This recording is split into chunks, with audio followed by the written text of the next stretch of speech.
என்ன ஆசீர்வாதத்தை ஆண்டவரிடத்தில் பெற வேண்டுமானாலும் விசுவாசம் இல்லாமல் பெற்றுக்கொள்ள முடியாது. உங்களுக்குள்ள ஒரு நிரந்தரமான ஆறுதலை கொண்டு வருகிறவர் இயேசு. ஆகவேதான் அவர் சொல்லுகிறார், நானே உங்களுக்கு ஆறுதல் செய்கிற தேவன்.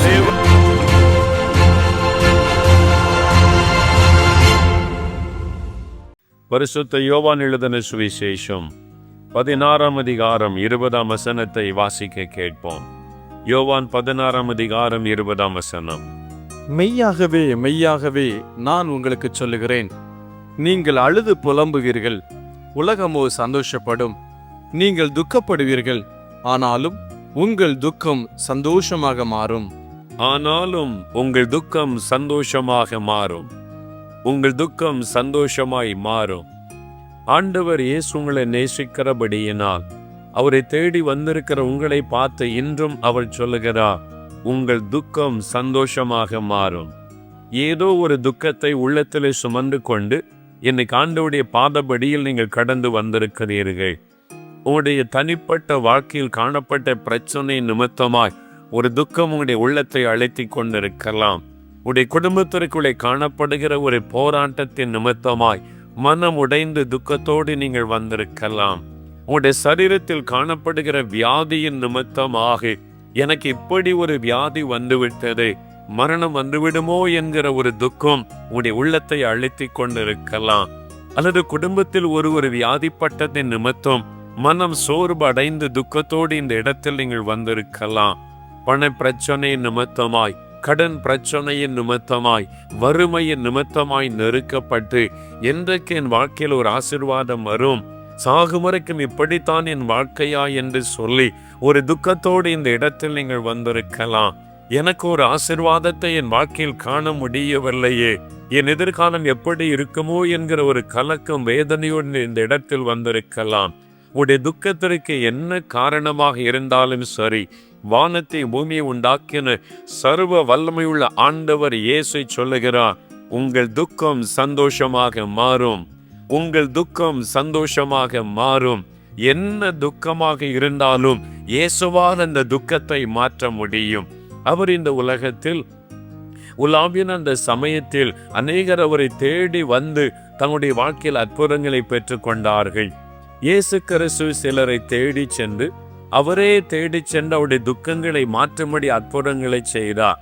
அப்படிப்பட்ட அற்புதங்களை வேதத்தில் எழுதப்பட்டு இருக்கிறது. பரிசுத்த யோவான் எழுதின சுவிசேஷம் 5ஆம் அதிகாரத்தில் அப்படி ஒரு அற்புதம் எழுதப்பட்டு இருக்கிறது. இங்கே ஒரு மனிதன் துக்கத்தோடு இருக்கிறான்.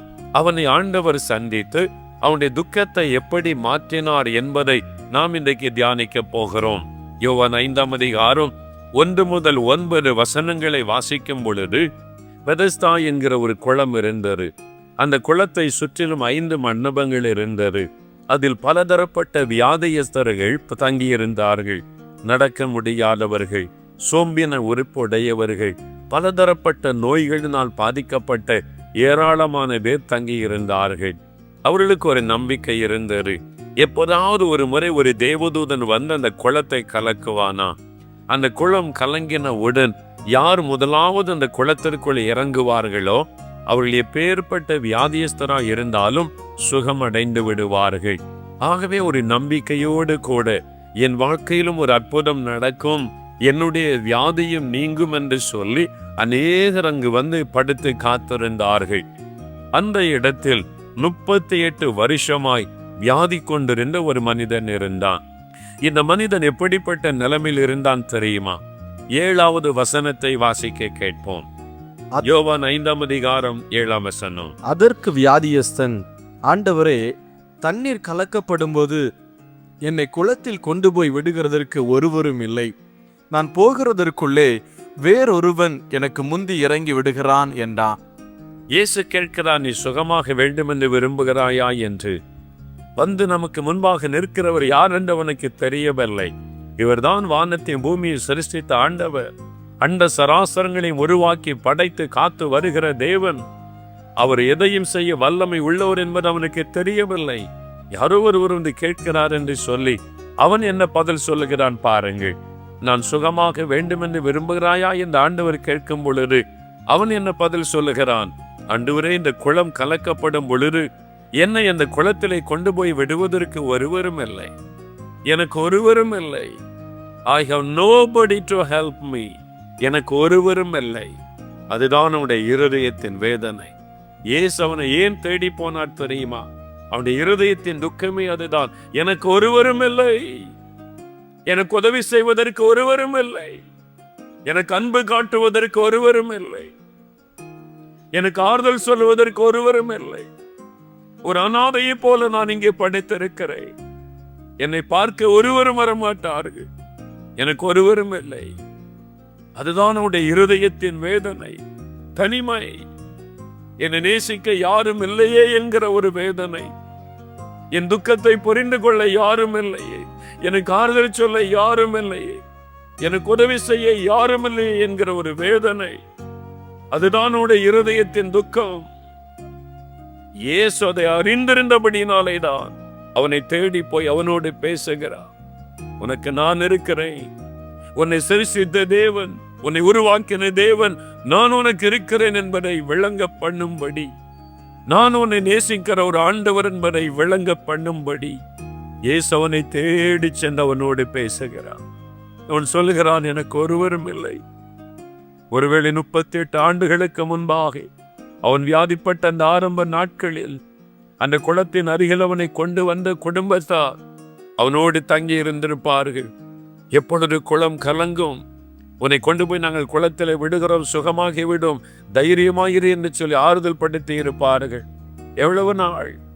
1 வருஷம், 2 வருஷம், 3 வருஷம், 5 வருஷம், எவ்வளவு நாள் கூட இருக்க முடியும்?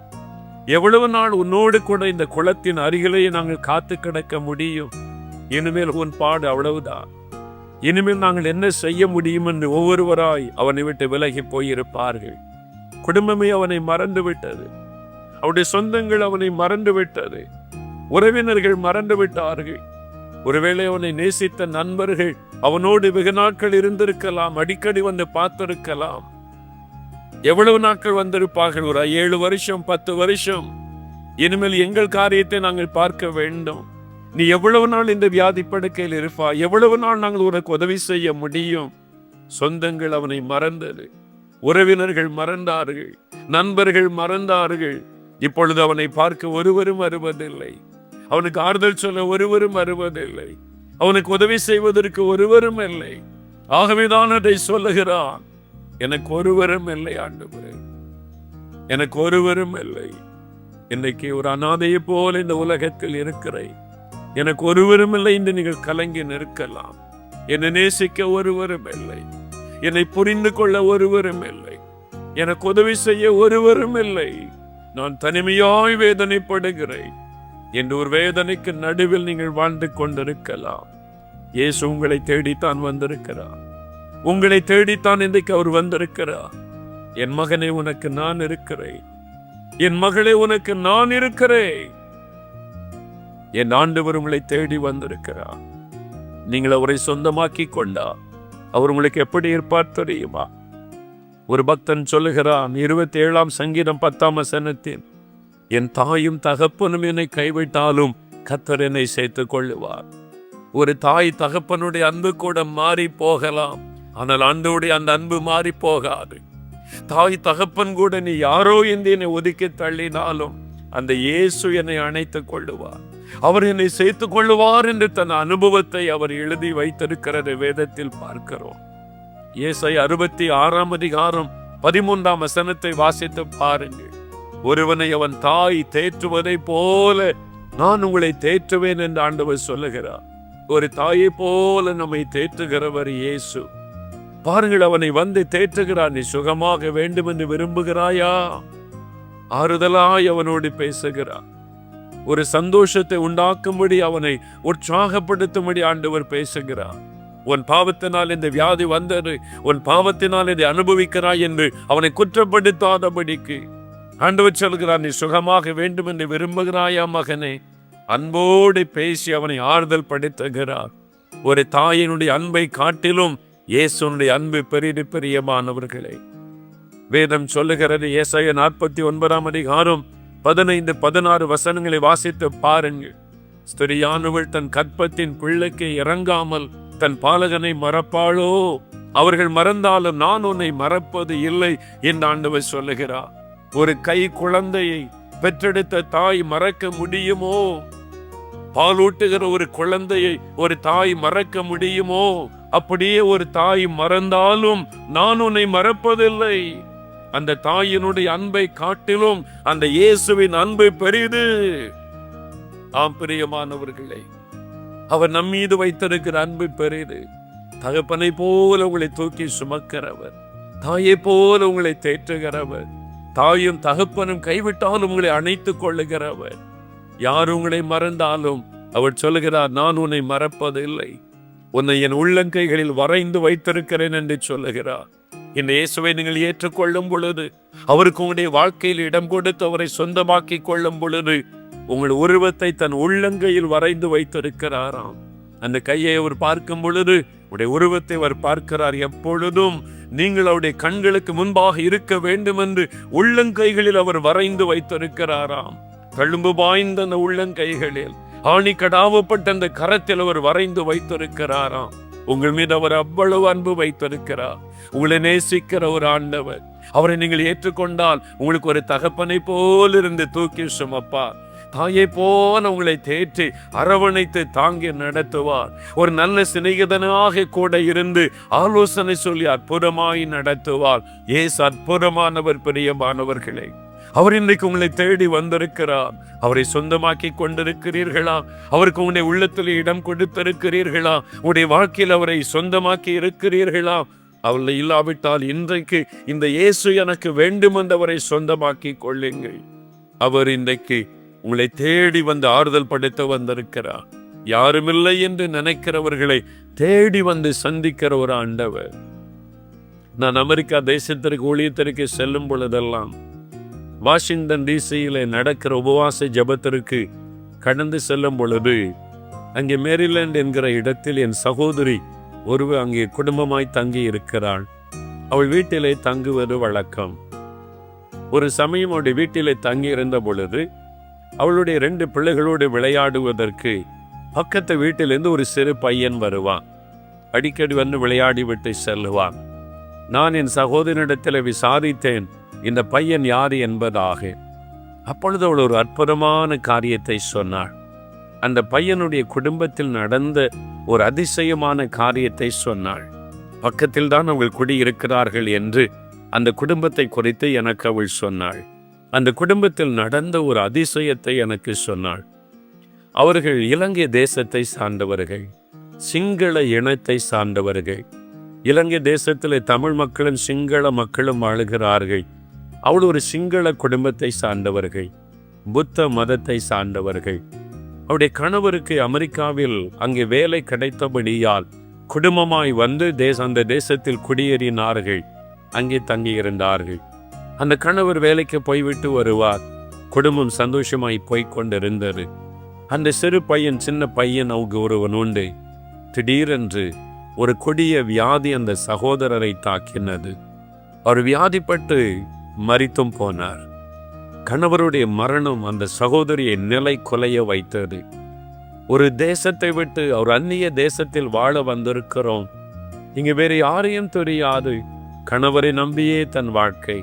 கணவர் மாத்திரம் வேலை செய்து வந்து குடும்பத்தை நடத்தி கொண்டிருந்த குடும்பத்தில் கணவருடைய மரணம் அந்த சகோதரியை கலங்க பண்ணினது.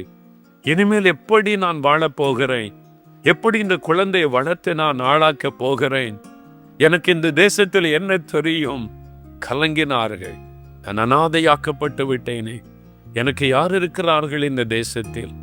சொந்த தேசத்திற்கு திரும்பி போகலாம் என்று எண்ணினாலும் அந்த தேசத்தில் யார் என்னை ஏற்றுக்கொள்ளுவார்கள்? எந்த உறவினர்கள் இந்த விதவையை குழந்தையோடு ஏற்றுக்கொண்டு எனக்கு உதவி செய்ய முன் வருவார்கள்? நான் அனாதையாக்கப்பட்டு விட்டேனே. மனம் உடைந்து நொறுங்கி போனார்கள். ஏன் இந்த உலகத்தில் வாழ வேண்டும் என்கிற ஒரு வேதனை உள்ளத்தில் வந்தது. பாருங்கள், அழுது கொண்டே இருப்பார்களாம் வீட்டிற்குள். அழுது அழுது துக்கத்தோடு நாட்களை கழித்து அந்த சகோதரியும் ஒரு நோய் ஒன்று பிடித்து கொண்டது. அந்த வியாதியினால் அவர்களும் தாக்கப்பட்டு படுத்த படுக்கையில் ஆகிவிட்டார்கள். இப்பொழுது குழந்தை எப்படி கவனிப்பது? தன் படுக்கை விட்டு எழுந்திருக்க முடியாத ஒரு வேதனையான சூழ்நிலை. யாரிடத்திலும் நான் போய் நிற்க கூடிய அளவிற்கு ஒருவரையும் எனக்கு தெரியாதே என்று தன் வீட்டிற்குள்ளேயே கலங்கி நின்றார்கள். எனக்கு அன்பானவர்களே, அந்த அறைக்குள் தன் படுக்க அறையில் இந்த வியாதி படுக்கையில் இருந்து கொண்டே எனக்கு யார் இருக்கிறார்கள்? நான் இப்படி அனாதையாகி விட்டேனே, இனி எப்படி இந்த உலகத்தில் வாழப் போகிறேன் என்று அழுது கொண்டிருந்த சமயம் அந்த அறைக்குள் ஒருவர் பிரவேசித்தார். பிரகாசமான ஒருவர் அந்த அறைக்குள்ளே பிரவேசித்தார். அவளுக்கு வேண்டிய உதவிகளை நான் உனக்கு செய்கிறேன் என்று கனிவோடு அன்போடு பேசினார். ஏன் அழக வேண்டும்? நான் உனக்கு இருக்கிறேன்.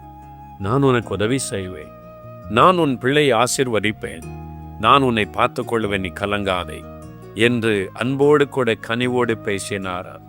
நான் உனக்கு உதவி செய்கிறேன் என்று ஒரு தாதியை போல, நர்ஸை போல மருந்து எடுத்து கொடுப்பது, சில உதவிகளை செய்வது, அவள் குடிக்கும்படியான பானத்தை கலக்கி கொடுப்பது, அதையெல்லாம் செய்தபோது அதிர்ச்சியாய் இந்த சகோதரி பார்த்தார்களா.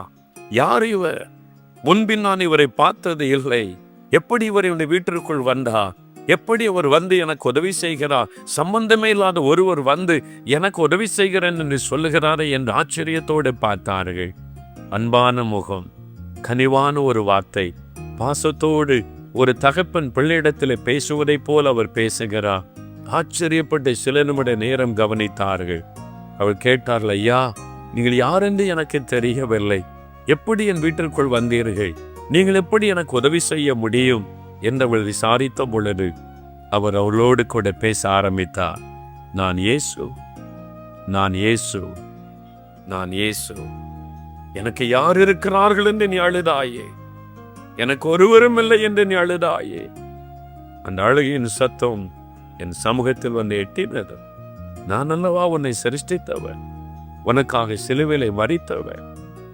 நான் உயிரோடு எழுந்து உனக்காகத்தானே வாழ்கிறேன். நீ என்னுடைய மகள் அல்லவா? நான் உன்னை வாழ வைப்பேன். பயப்படாதே, நீ பயப்படாதே.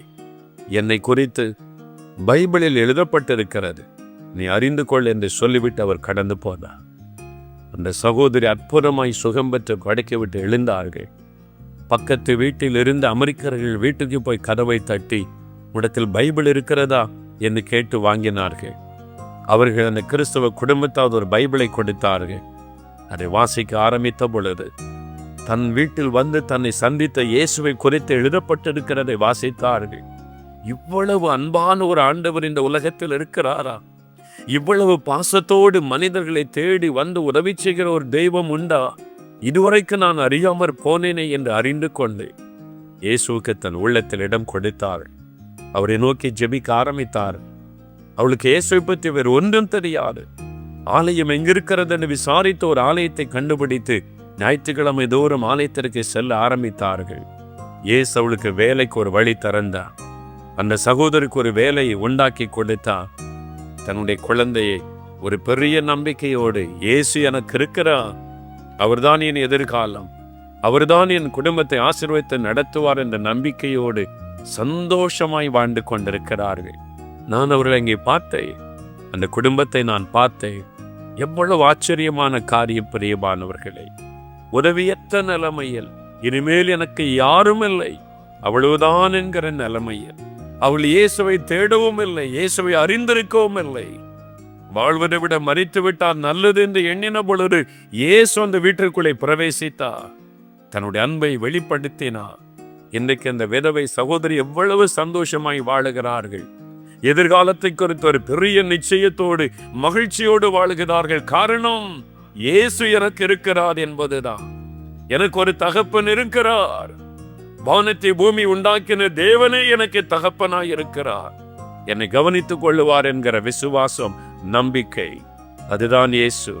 அவர் அதற்குத்தான் வந்தார். மதம் மாற்றுவதற்கு இயேசு வரவில்லை, மதத்தை பரப்ப இயேசு வரவில்லை, அவர் மதத்தை உண்டாக்கவும் இல்லை. அவர் மரங்களுக்கெல்லாம் அப்பாற்பட்டவர் இயேசு. வானத்தையும் பூமியை சிருஷ்டித்த சர்வ வல்லமுள்ள தேவன் அவர். நம்மை பிள்ளைகளை போல நேசிக்கிறவர். யார் அவரை தகப்பனாக உடைய உள்ளத்தில், உடைய வாழ்க்கையில், வீட்டில் ஏற்றுக்கொள்வீர்களோ, உடைய வாழ்க்கையில் இருக்க துக்கத்தை அவர் சந்தோஷமாய் மாற்றுவார். போராட்டம் நிறைந்த வாழ்க்கைதான், பிரச்சனை நிறைந்த வாழ்க்கைதான். அதற்கு நடுவிலும் அவர் உங்களை ஆறுதல் படுத்தி நடத்துவார். நான் இருக்கிறேன் உனக்கு, அவர் தாங்கி நடத்துவார். இந்த மனிதன் பாருங்க, எனக்கு யாருமில்லை என்று சொன்னான். இயேசு சொன்னார், நான் இருக்கிறேன், நீ பயப்படாதே, நான் உன்னை நேசிக்கிறேன். குடும்பத்தார் மறந்து விட்டார்களோ, உறவினர்கள் விலகி போய்விட்டார்களோ, நண்பர்களும் உன்னை ஒதுக்கி விட்டார்களோ, எல்லாருடைய அன்பு மாறி போகும். ஆனால் நான் உன்னை நேசிக்கிறேன், என் அன்பு மாறுவதில்லை என்று இயேசு தேடி வந்து தன் அன்பை வெளிப்படுத்தினார். மனிதர்கள் அன்பு மாறிவிடும். நீங்கள் வாழ்ந்திருக்கும் பொழுது எல்லாரும் சொந்தம் கொண்டாடி வருவார்கள். ஆனால் நீங்கள் தாழ்ந்து போனால் அவ்வளவுதான். பார்க்காததை போல முகத்தை திருப்பிக் கொண்டு விலகி போவார்கள். அதுதான் இந்த உலகத்தின் அன்பு. ஆனால் இயேசுவின் அன்பு அப்படிப்பட்டது அல்ல. ஒதுக்கப்பட்டு கைவிடப்பட்டு நாமும் புறக்கணிக்கப்பட்ட நிலைமையில் காணப்பட்டாலும் அங்கும் அந்த அன்பு தேடி வரும். அந்த இயேசுவின் அன்பு உங்களை தேடி வந்திருக்கிறார். அவர் சொல்லுகிறார், நான் இருக்கிறேன் மகளே உனக்கு, மகனே நான் இருக்கிறேன் உனக்கு என்று இயேசு உங்களை தேடி வந்திருக்கிறார். இந்த மனிதன் உதவியற்ற ஒரு மனிதன். இயேசு அவனுடைய துக்கத்தை சந்தோஷமாய் மாற்றினார். இன்றைக்கு உங்கள் துக்கத்தை அவர் சந்தோஷமாய் மாற்றுவார். பிரியமானவர்களே, இயேசு கிறிஸ்து உங்க மேல ரொம்ப அன்பு வைத்திருக்கிறார். நீங்க எனக்கு உதவி செய்ய யாருமே இல்லை, என் மேல அக்கறை காட்ட யாருமே இல்லை, நான் தனித்து விடப்பட்ட நிலைமையில் இருக்கிறேன், எனக்குன்னு யார் இருக்கிறா, என்னை புரிந்து கொள்ள யார் இல்லை, நீ கலங்குறீங்கல்ல. அதான் இயேசு சொல்றாரு, உனக்கு நான் இருக்கிறேன், நீ ஏன் கவலைப்படுற, ஏன் பயப்படுற, நீ உங்களோட பேசி கொண்டு இருக்கிறார். விசுவாசிக்கிறீங்களா? அவர் உங்க மேல அன்பும் பாசமும் வைத்திருக்கிற தேவன். அதனால் ஆண்டவரிடத்துல எனக்கு நீங்க இருக்கிறீங்க போதும் ஆண்டவரே, நீங்க எனக்கு துணை இருந்தா போதும், நீங்க என் காரியத்தை பொறுப்படுத்திக் கொள்ளுங்கன்னு ஜெபிச்சிங்கன்னா அவர் எல்லாத்தையும் பொறுப்படுத்திக் கொள்ளுவார். உங்க கூட இணைந்து நான் உங்களுக்காக ஜெபிக்கட்டுமா? நம்ம சேர்ந்து ஜெபிக்கலாமா? கவலைப்படாதங்க. நான் என்ன தேவை உங்களுக்கு? சுகம் வேணுமா? விடுதலை வேணுமா? பண தேவையா? வேலை இல்லாத பிரச்சனையா? என்ன காரியம் எதுவானாலும் சரி, இப்போ உன இருதயத்தை இணைத்து என் கூட சேர்ந்து ஜெபம் பண்ணுங்க. தகப்பனே, இந்த சகோதரனுக்காக சகோதரிக்காக ஜெபிக்கிறேன். இந்த தகப்பனாருக்காக தாயாருக்காக ஜெபிக்கிறேன். யார் யார் என் கூட இணைந்து இப்போ ஜெபிக்கிறாங்களோ, ஆண்டவரே எனக்கு யாருமே இல்லை, என்னை புரிந்து கொள்ள, என்னை உணர்ந்து கொள்ள, என்னுடைய வேதனைகளை பகிர்ந்து கொள்ள யாருமே இல்லை, நீ கலங்கி ஜெபிக்கிறாங்களே, அந்த பிள்ளைகளுக்கு நீங்க துணை நிற்கிற கர்த்தர் அல்லவா? ஆறுதல் படுத்துங்க, பலப்படுத்துங்க. இப்போ அவங்களுக்கு நீங்க அற்புதம் செய்யணும். நீங்க ஒரு அற்புதம் செய்யணும். இயேசுவே, இந்த பிள்ளைகளுக்கு ஒரு அற்புதம் செய்யணும். நீங்க அவங்களை நேசிக்கிற தேவன் என்பதை விளங்க பண்ணணும். அவங்களுக்கு ஒரு நல்ல சுகத்தை கொடுங்க, தடைகளை மாற்றுங்க, காரியத்தை வாய்க்க பண்ணுங்க, பண தேவைகளை சந்திங்கப்பா. பிள்ளைகளுடைய காரியத்தில் அற்புதம் செய்யுங்க. குழந்தை செல்வத்தை அருளி செய்யுங்க. வெட்கத்திற்கு பதிலாக 2 தனியான பலனை கொடுத்து ஆசீர்வதிங்க. அற்புதம் நடக்கணும். இன்றைக்கு அவருடைய துக்கம் மாறணும். இயேசுவின் நாமத்தில் விடுதலை சுகம் உண்டாகணும். இயேசுவின் வல்லமுள்ள கரம் தொடட்டும். நீ தொட்டதற்காய் ஸ்தோத்திரம். அற்புதம் செய்துவிட்டு நான் விசுவாசிக்கிறேன் அப்பா. உங்கள் மகிழ்ந்து களி கூர்ந்துமை துதிக்கட்டும். இயேசு கிறிஸ்துவின் நாமத்தில் ஜெபிக்கிறேன் பிதாவே. ஆமேன், ஆமேன். For further details and prayer support, contact Jesus Redeems Ministries, Nalumavudi, Thoothukudi District, 628-211. Our phone number 04639 353535. info@jesusredeems.org. Our website www.jesusredeems.com. God bless you.